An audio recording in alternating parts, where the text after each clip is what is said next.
Good afternoon. I'm here with Nino DePasquale and Randy Mounty, and they had part in everything we're doing, which I'll explain in a minute. Nino, tell a little bit about your part in this.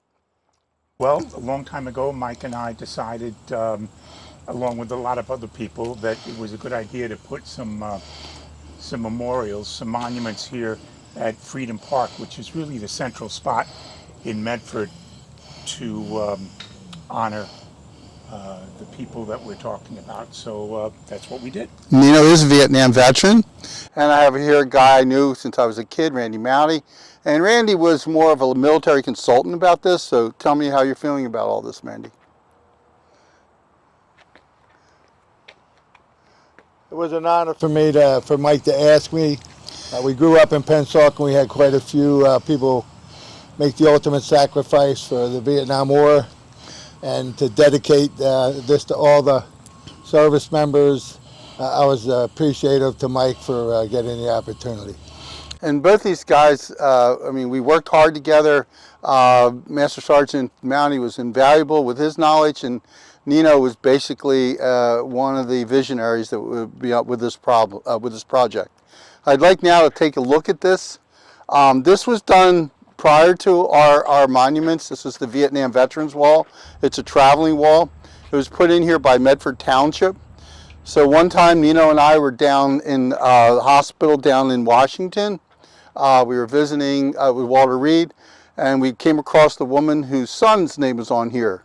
And she mentioned that her son, and her name is Young, Judith Young, and she helped start the Gold Star Mothers in New Jersey, and her son Jeffrey was killed in the bombing in Beirut.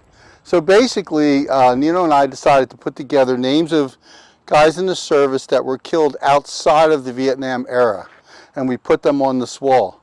And years later, what happened was we decided to put in a World War I memorial, basically in the year 2017, commemorating America's entry into the war.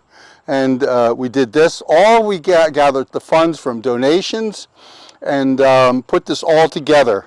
And of course, you see the slogan here, "Make the world safe for democracy." That was a direct quote from Woodrow Wilson, our president at that time.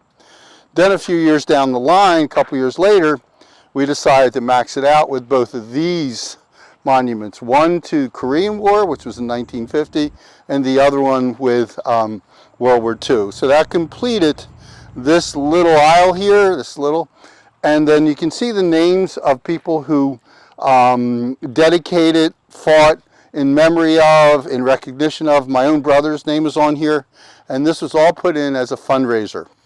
We also, Sergeant Mounty is now going to explain the Battlefield Cross. The Battleship Cross represents those we lost in combat. It started us back as far as the Civil War. This today is used as a unit to pay tribute to those who have fallen in combat, and the dog tags, which are representing that individual for that particular conflict. The rifle, basically what that represents is this soldier will never walk in combat again. That's the bottom line. Okay. I'm here with Chief Robert Dovey, and again, a former student, and basically he was instrumental on the committee and helped with this particular monument, which is dedicated to first responders. Chief Dovey, how do you feel about this memorial? This is a fantastic honor to the first responders in Burlington County and our surrounding counties. It's a place where they can come and sit and reflect on difficult calls or just time with family and providing service to the community. Like I've said from the beginning, it honors those who take the call to those who answer the call, and that's what it's about. Thank you. I'm with Brad Den, actually a former student of mine at Shawnee High School, and Brad was on council when we put some of this together. I'd like him to speak a little bit about what it means to him to be part of this war memorial. Well, stay close to me, Mike. So, as a past councilman, what's the greatest thing about Medford? The greatest thing about Medford is the volunteers of Medford. Whether you're coaching soccer or baseball or volunteering, put these memorials together, it's the volunteers that make Medford so great. Not the politicians, but the volunteers. And I was just happy to be part of it as a volunteer and a politician at the same time. But thank God for you, Mike. as my teacher of history. I loved it. One of my favorite classes. I did get an A. And we Dang. love it. And you were my swim coach too. Yes, I was. So It was an We had a honor to great work time with Brad doing then. it. It was great to do it, and thank you very much.